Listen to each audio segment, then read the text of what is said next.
Hello dear students, good morning to all of you. आज का जो लेक्चर है वो ग्रेविटेशन का सेकेंड लेक्चर है। पिछले लेक्चर में हम लोग ने लॉ ऑफ ग्रेविटेशन को डिफाइन किया था और कुछ बेसिक्स को समझा था। तो आज के लेक्चर में हम लोग डिस्कस करेंगे free fall and acceleration due to gravity. तो पिछले वाले लेक्चर को थोड़ा रिकॉल कर लेते हैं। पिछले लेक्चर में हम लोग ने क्या पढ़ा था कि कोई दो ऑब्जेक्ट है जिसका मास m1 है और दूसरे का मास m2 है। अगर ये ऑब्जेक्ट एक दूसरे से r डिस्टेंस पे रखे हुए हैं तो इन दोनों के बीच जो फोर्स हम लोग ने फाइंड किया था वो लॉ ऑफ ग्रेविटेशन से फाइंड किया था, जिसका वैल्यू था F equal to G m1 m2 upon R square. ये हम लोग ने डिफाइन किया था। जो दो ऑब्जेक्ट के बीच जो फोर्स लगता है वो कितना होता है, F equal to G m1 m2 upon R square. बात करते हैं हम ऑब्जेक्ट फ्री फॉल में कब होता है। तो किसी भी ऑब्जेक्ट को किसी हाइट से रिलीज करते हैं तो उस ऑब्जेक्ट के मोशन को हम लोग बोलते हैं ऑब्जेक्ट जो है वो फ्री फॉल मूव कर रहा है। जैसे मान लेते हैं ये हमारा अर्थ सरफेस हो गया, ये हमारा अर्थ सरफेस हो गया। इस अर्थ सरफेस से h हाइट पे कोई बॉल को हम रिलीज़ कर रहे हैं। h हाइट से बॉल को क्या कर रहे हैं, रिलीज़ कर रहे हैं। तो ये ऑब्जेक्ट नीचे की तरफ मूव करेगा, तो इस ऑब्जेक्ट के मोशन को हम लोग बोलेंगे फ्री फॉल मोशन। ठीक है। अब बात करते हैं हम एक्सेलरेशन ड्यू टू ग्रेविटी क्या होता है। एक्सेलरेशन ड्यू टू ग्रेविटी, तो मोशन इन स्ट्रेट लाइन में या मोशन चैप्टर में तुम सब ने पढ़ा होगा कि एक्सेलरेशन जो होता है a equal to V upon T होता है। एक्सेलरेशन क्या होता है, a equal to V upon T. तो rate of change of velocity जो होता है वही क्या होता है, एक्सेलरेशन। तो टाइम के साथ अगर किसी ऑब्जेक्ट का स्पीड चेंज होता है या वेलोसिटी चेंज होता है तो ऑब्जेक्ट को बोलते हैं हम, ऑब्जेक्ट जो है वो एक्सेलरेटेड है। तो यहाँ पे अगर कोई ऑब्जेक्ट को हम अर्थ सरफेस से किसी हाइट इससे रिलीज करते हैं तो वो क्या होता है, नीचे की तरफ मूव करने लगता है। ध्यान देना, ऑब्जेक्ट नीचे की तरफ मूव करता है तो उसका वेलोसिटी क्या होता है, इंक्रीज करता है। वेलोसिटी क्या होता है, इंक्रीज करता है। मान लेते हैं ये नीचे की तरफ गिर रहा है तो इसका वेलोसिटी क्या हो रहा है, इंक्रीज कर रहा है।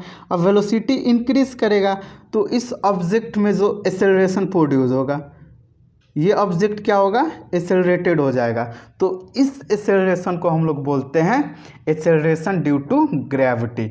सिंपल बात, अगर किसी ऑब्जेक्ट को अर्थ सरफेस से h हाइट से रिलीज करते हैं तो उस ऑब्जेक्ट के मोशन के कारण जो एक्सेलरेशन प्रोड्यूस होगा उसको बोलते हैं हम एक्सेलरेशन ड्यू टू ग्रेविटी। इसको हम लोग कैसे डिफाइन करेंगे, when an object is fall towards earth at a height h, it is experience an acceleration due to earth gravitational field. This acceleration of object is known as acceleration due to gravity।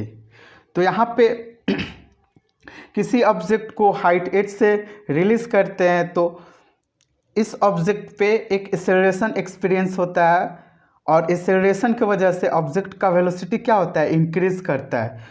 ये जो acceleration produce होता है वो gravitational field के कारण produce होता है। अर्थ के पास अपना ग्रेविटेशनल फील्ड होता है जिसके अंदर अगर कोई ऑब्जेक्ट रिलीज होता है तो वो अर्थ की तरफ मूव करेगा। जैसे इस एग्जांपल में हम लोग समझ सकते हैं, ये जो है हमारा अर्थ है, ये जो है हमारा क्या है, अर्थ है। इस अर्थ से h हाइट पे कोई एप्पल है, ठीक है। एप्पल रिलीज हो रहा है तो वो अर्थ के तरफ मूव कर रहा है, मीन्स अर्थ के सेंटर की तरफ मूव कर रहा है। तो यहाँ पे जो एप्पल का एक्सेलरेशन प्रोड्यूस होगा या एक्सपीरियंस होगा उसी को बोलेंगे acceleration due to gravity. Acceleration due to gravity जिसको हम लोग डिनोट करते हैं स्मॉल लेटर g से, इसको कैसे डिनोट करते हैं? स्मॉल लेटर जी से। तो कहीं भी अगर स्मॉल जी लिखा हुआ रहेगा किसी क्वेश्चन में या बुक में, वो किसको इंडिकेट कर रहा है? एक्सेलरेशन को इंडिकेट कर रहा है। अब बात करते हैं इसका वैल्यू क्या होता है। इसका जो वैल्यू होता है, इट्स वैल्यू इज़ 9.8। अप्रॉक्सीमेट हम लोग क्वेश्चन सॉल्व करते हैं तो 10 वैल्यू लेते हैं। जी का वैल्यू क्या होता है? Value of g equal to 9.8। अब बात करते हैं एक्सेलरेशन है, किसके कारण एक्सेलरेशन है? ये एक्सेलरेशन ड्यू टू ग्रेविटी। तो एक्सेलरेशन का ऐसा यूनिट क्या होता है? मीटर पर सेकेंड स्क्वायर। ये होता है जी का वैल्यू 9.8 मीटर पर सेकेंड स्क्वायर। ठीक है, अब यहाँ पे इस एग्जाम्पल में हम लोग समझ सकते हैं। देखो अच्छे से इसको समझना। यहाँ पे ये लड़का है वो माउंटेन पे चढ़ा हुआ है, इसके लेफ्ट साइड में एक खाई है। ठीक है, इस खाई में किसी बॉल को वो रिलीज कर रहा है। मान लेते हैं यहाँ पे बॉल है, इनिशियली बॉल यहाँ पे है। अब जैसे ही बॉल को रिलीज करता है तो क्या होता है? बॉल का वेलोसिटी बढ़ता है। बॉल का वेलोसिटी क्या हो रहा है? इस केस में बढ़ रहा है। और वेलोसिटी जैसे ही बढ़ेगा तो ऑब्जेक्ट क्या होगा? एक्सेलरेटेड होगा, जिसमें एक्सेलरेशन प्रोड्यूस होगा। इस एक्सेलरेशन को हम क्या बोलते हैं? Acceleration due to gravity. तो देखो यहाँ पे 0 सेकेंड में यहाँ पे ऑब्जेक्ट है। ठीक है, अब 1 सेकेंड बाद ऑब्जेक्ट कहाँ पे आता है? यहाँ पे आता है। 1 सेकेंड बाद ऑब्जेक्ट यहाँ पे आता है। फिर नेक्स्ट 1 सेकेंड में ऑब्जेक्ट यहाँ पे आता है, और फिर नेक्स्ट सेकेंड में ऑब्जेक्ट यहाँ पे आता है। जैसे जैसे 1 सेकेंड का इंटरवल हो रहा है वो ऑब्जेक्ट का डिस्टेंस क्या है? बढ़ते जा रहा है। डिस्टेंस बढ़ रहा है, इसका मतलब क्या हो रहा है कि ऑब्जेक्ट का वेलोसिटी क्या हो रहा है? इंक्रीज हो रहा है। ठीक है, अब हम लोग बात करते हैं मास एंड वेट। ये जो दोनों टर्म है मास एंड वेट, ये एक दूसरे से डिफरेंट है। कई बच्चे कंफ्यूज होते हैं कि मास वेट सेम होते हैं, या मास क्या होता है वेट क्या होता है। तो हम इसको अच्छे से समझते हैं। मास क्या होता है? मास जो होता है किसी भी ऑब्जेक्ट, मैटर या पार्टिकल का अमाउंट होता है। मास क्या होता है? किसी भी ऑब्जेक्ट, मैटर या पार्टिकल का अमाउंट होता है जो कि किसी बॉडी में कंटेन होता है, उसको बोलते हैं हम मास। जैसे मास को हम लोग कैसे डिफाइन करेंगे? Mass it is amount of matter contain in a body. ये क्या होता है? अमाउंट ऑफ मैटर होता है जो कि बॉडी कंटेन करता है। जैसे मान लेते हैं एक यहाँ पे मैं स्फीयर ले लेता हूँ, यहाँ पे मैं स्फीयर ले लेता हूँ। ठीक, यहाँ पे मैं कोई भी शेप का एक और ऑब्जेक्ट ले लेता हूँ। यहाँ पे मैं ले लेता हूँ एक लड़का को ले लेता हूँ। ठीक है, तो इन तीनों के पास अपना अलग अलग मास होगा। इसके पास अपना मास होगा, इसके पास अपना मास होगा, इसके पास अपना। तो इसके बॉडी में जो अमाउंट ऑफ मैटर जो कंटेन होगा उसी को बोलते हैं हम मास। तो मान लेते हैं इसका मास है 5 kg, 5 kg। इसका मास है मान लेते हैं 50 kg, और इसका मास है मान लेते हैं 100 kg, 100 kg। तो देखो मास को हम लोग डिनोट करते हैं m से, स्मॉल m से, और इसका यूनिट क्या होता है? Its unit is kg। मास का यूनिट क्या होता है? kg। मास जो होता है it is always remain same, does not very. ये जो मास होता है किसी भी ऑब्जेक्ट का कांस्टेंट होता है या हमेशा एक जैसा होता है। जैसे मान लो ये 5 kg का ये स्फीयर है, इसको इस यूनिवर्स पे कहीं भी ले जाओ, इसका मास जो होगा वो 5 kg होगा, ये चेंज नहीं होगा। तो मास जो होता है वो always remain same, does not vary. Mass जो है वो वेरी नहीं करता। इस बात को तुम लोग माइंड में रख लेना। किसी भी ऑब्जेक्ट का जो मास होता है हमेशा क्या होता है? कांस्टेंट होता है, वेरी नहीं करता है। ठीक है, the mass of an object is a measure of its inertia. किसी भी ऑब्जेक्ट का मास जो है वो किसको मेजर करता है, इनर्शिया को मेजर करता है। ठीक है, इसका यूनिट होता है केजी। तो मास हम लोग ने समझ लिया। मास क्या होता है, किसी भी ऑब्जेक्ट का अमाउंट ऑफ मैटर होता है जो उस बॉडी में या ऑब्जेक्ट में कंटेन होता है। अब हम लोग समझते हैं वेट। वेट क्या होता है, वेट को अच्छे से समझना क्योंकि ये काम आएगा आगे चल के। वेट जो होता है, it is a force by which an object is attracted towards the earth is known as weight. Weight जो होता है वो क्या होता है, फोर्स होता है। वेट क्या होता है, फोर्स होता है। वेट क्या होता है, फोर्स होता है। कोई भी पूछे वेट क्या होता है तो बोल देना फोर्स। कौन सा फोर्स, किसी भी ऑब्जेक्ट को अर्थ अपने तरफ अट्रैक्ट करता है उसी को हम लोग बोलते हैं वेट। ठीक, it's depend on the mass of the body. Weight किस पे डिपेंड करता है, मास ऑफ द बॉडी। इसको भी हम लोग आगे समझेंगे। And acceleration due to gravity. Acceleration due to gravity जो है वो वेरी करता है, ऊपर जाने पे घटता है, नीचे जाने पे घटता है। अर्थ के सरफेस पे 9.8 होता है। इसको तुम सब 11th क्लास में डिटेल में डिस्कस करोगे, इतना ही है 9th क्लास के सिलेबस में। तो मास, वेट जो है वो किस पे डिपेंड करता है, मास पे। अब हम लोग बात करते हैं इस वाले ऑब्जेक्ट का। इस वाले ऑब्जेक्ट का मास कितना है, मास कितना है 5 kg। मास कितना है 5 kg। तो किसी भी ऑब्जेक्ट पे जो अर्थ के कारण फोर्स लगता है वो क्या लगता है, m इंटू जी। m इंटू जी। अर्थ के कारण किसी ऑब्जेक्ट पे फोर्स कितना लगता है, m g। F equal to m g। अर्थ के कारण कितना फोर्स लगता है, F equal to m g, जो कि हमेशा अर्थ के सरफेस के तरफ होता है। तो देखो इसका मास कितना है 5 kg। मास कितना है 5 kg। तो F इक्वल टू क्या लिख लेंगे, F equal to m g. M के जगह लिख लेंगे 5, जी का वैल्यू कितना होता है अप्रॉक्सीमेट 10। तो इसका फोर्स कितना आया 50 न्यूटन। इसका कितना वैल्यू आया, F इक्वल टू 50 न्यूटन। इसी फोर्स को हम क्या बोलेंगे, वेट बोलेंगे। देखो बेटा यहाँ पे कंफ्यूज मत होना, वेट जो होता है वो फोर्स होता है। वेट क्या होता है, फोर्स होता है। किसी भी ऑब्जेक्ट को अर्थ अपने तरफ जो अट्रैक्ट करता है उसी को बोलते हैं वेट। ठीक है, तो यहाँ पे वेट कितना आया 50 न्यूटन। वेट कितना आया 50 न्यूटन, जबकि उस ऑब्जेक्ट का मास कितना था 5 kg। तो देखो ऑब्जेक्ट का वेट बढ़ेगा तो ऑब्जेक्ट का मास बढ़ेगा तो वेट भी क्या होगा, बढ़ेगा। तो यहाँ पे वही चीज़ लिखा हुआ है, it depends on the mass of the body and acceleration due to gravity.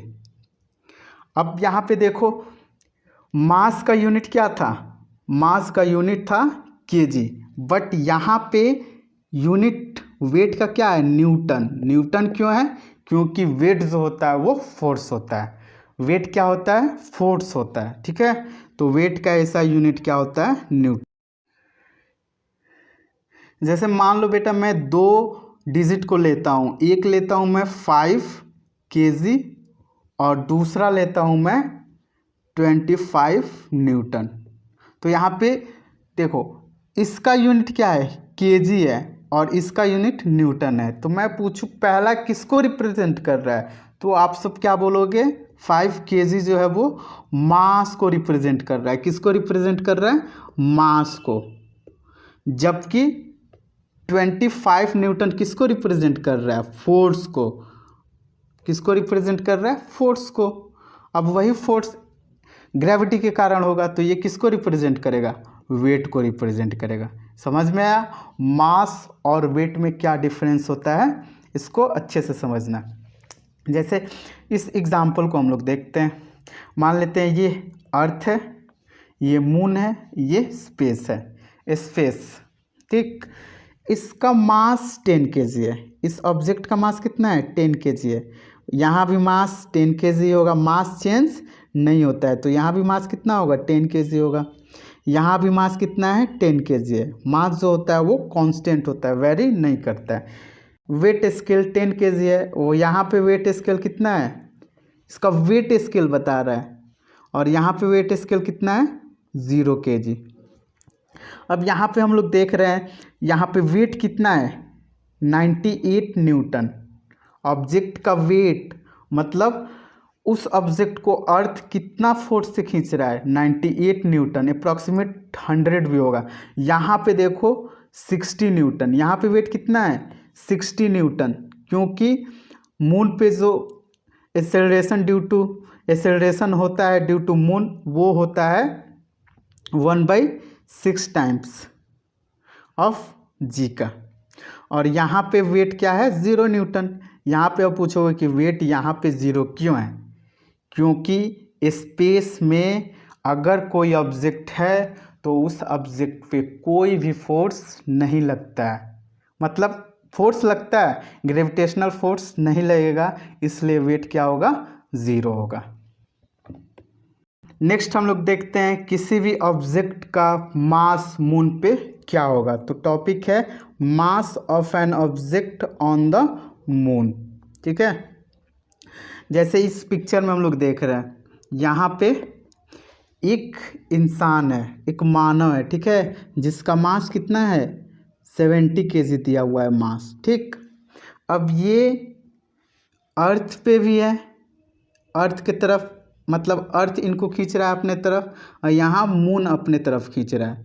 तो देखो यहाँ पे मास तो सेम रहेगा, क्योंकि मैंने क्या बताया कि मास किसी भी ऑब्जेक्ट का जो है वो कांस्टेंट होता है, चाहे कहीं भी ले जाओ ऑब्जेक्ट का मास क्या होगा कांस्टेंट रहेगा। तो कोई पूछे किसी ऑब्जेक्ट का मास अर्थ पे 5 kg है,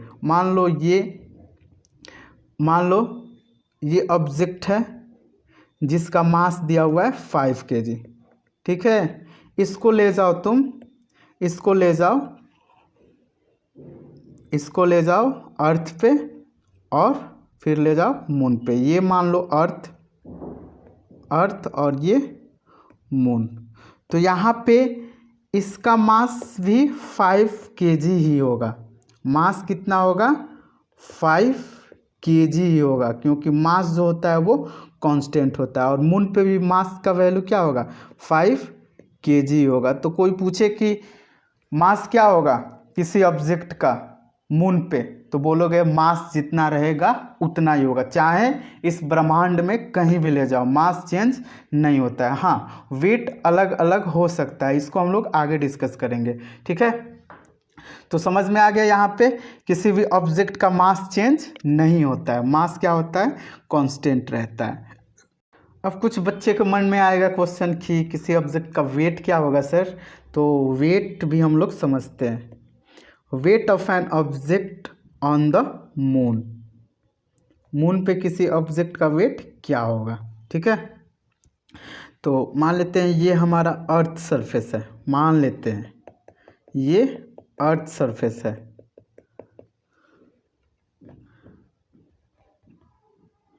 सरफेस ऑफ अर्थ, और ये मान लेते हैं हमारा मून का सरफेस है,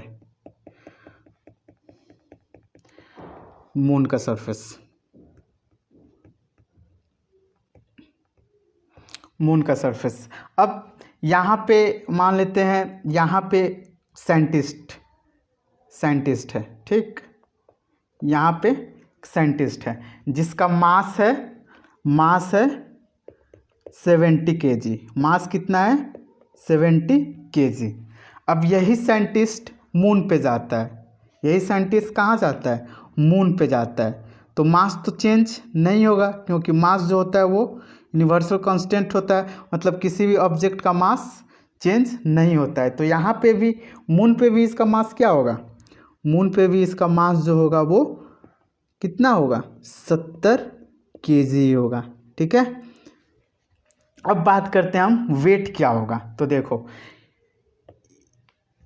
अर्थ इस साइंटिस्ट को अपने तरफ खींच रहा है, कितना फोर्स से खींचेगा, F, जो इक्वल टू होता है वेट का। तो यहाँ पे वेट क्या हो जाएगा, वेट हो जाएगा 70 इंटू 10। तो ये वैल्यू कितना आएगा, 700 न्यूटन। तो इसका वेट अर्थ पे कितना होगा, वेट अर्थ पे कितना होगा, 700 न्यूटन। ठीक है, वेट कितना होगा, 700 न्यूटन। यहाँ पे हम लोग ने जी का वैल्यू कितना लिया है, जी 10 मीटर पर सेकेंड स्क्वायर। यहाँ पे हम लोग ने जी का वैल्यू लिया है 10 मीटर पर सेकेंड स्क्वायर। अब जी का जो वैल्यू होता है, जी डैश ले लेते हैं ऑन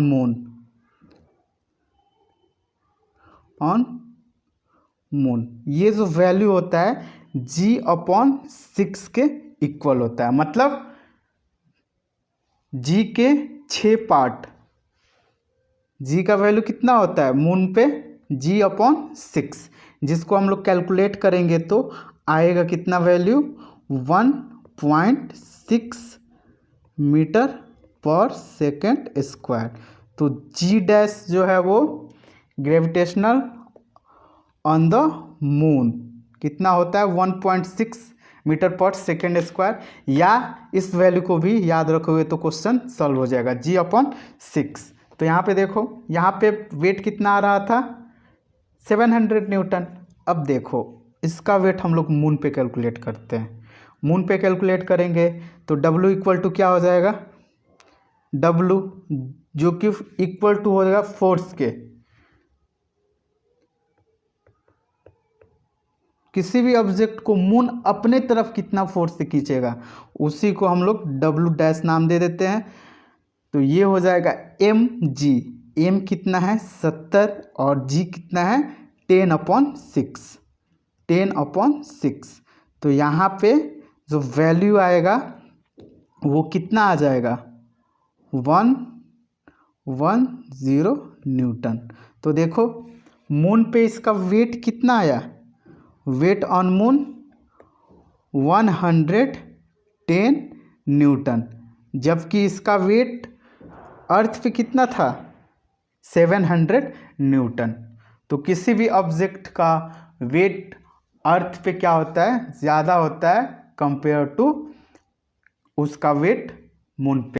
मैं इस दो क्वेश्चन को एग्जांपल लेकर के समझाता हूँ जिससे कंसेप्ट क्लियर होगा। तो पहला क्वेश्चन दिया हुआ है, if wait of an object is 800 Newton find its mass. तो यहाँ पे कंसीडर नहीं किया गया है कि अर्थ पे या मून पे, तो कंसीडर नहीं किया हुआ है, मतलब अर्थ पे इसका ऑब्जेक्ट का वेट दिया हुआ है, तो इसका मास फाइंड करना है। ठीक है, वेट मतलब क्या, फोर्स। वेट मतलब क्या, W, वेट मतलब force due to gravity.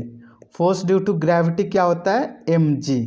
Force due to gravity क्या होता है, mg। तो यहाँ पे वेट दिया हुआ है, देखो यहाँ पे वेट, यहाँ पे 3 टर्म का ही खेल है, पहला वेट, दूसरा मास, तीसरा जी। तो यहाँ पे एक चीज़ तो हम लोग को पता ही है, जी का वैल्यू 10। तो 2 चीज़ दिया रहेगा, एक को फाइंड करना है। तो यहाँ पे वेट दिया हुआ है, मास हम लोग को फाइंड करना है। तो यहाँ पे वेट कितना दिया हुआ है, 800। वेट कितना दिया हुआ है, 800 न्यूटन। और हम लोग को फाइंड क्या करना है, मास। तो मास को ज्यों के त्यों रहने देते हैं, जी की जगह 10 लेते हैं। यहाँ पे देखो 10 जो है वो मल्टीप्लाई में है मास के, इस साइड आएगा तो क्या हो जाएगा, डिवाइड। तो यहाँ पे 800 न्यूटन अपॉन 10 मीटर पर second square equal to m। तो यहाँ पे कैंसिल आउट होगा, 10 से 10। तो यहाँ पे हमारा मास कितना आया, मास जो आया वो आया 80 kg। मास कितना आया, 80 kg। तो ऑब्जेक्ट का मास कितना होगा 80 kg। अब दूसरा क्वेश्चन को हम लोग समझते हैं। दूसरा question, weight of an object is 720 newton on the earth. Earth पे इसका वेट क्या है, अर्थ पे इसका वेट है 720 न्यूटन, मतलब अर्थ इस ऑब्जेक्ट को 720 न्यूटन से अपने ओर अट्रैक्ट कर रहा है। तो हम लोग को फाइंड क्या करना है, find its weight on the moon. Moon पे वेट क्या होगा। तो सबसे पहले हम लोग को दिया क्या हुआ है, सॉल्यूशन, यहाँ पे वेट दिया हुआ है, वेट को मैं W लिख रहा हूँ, W दिया हुआ है, W का वैल्यू क्या होता है mg, W का वैल्यू क्या होता है mg। तो यहाँ पे W दिया हुआ है 720 newton, 720 newton equal to m into G के जगह 10। जैसे यहाँ पे हम लोगों ने फाइंड किया वैसे ही यहाँ पे m इक्वल टू हम लोग ने फाइंड क्या कर लिया 720 अपॉन 10। तो यहाँ पे m इक्वल टू आ गया 72 kg। मास कितना आया 72 kg, मास कितना आया 72 kg। अब मास हम लोग ने फाइंड कर लिया, हम लोग को फाइंड करना है वेट।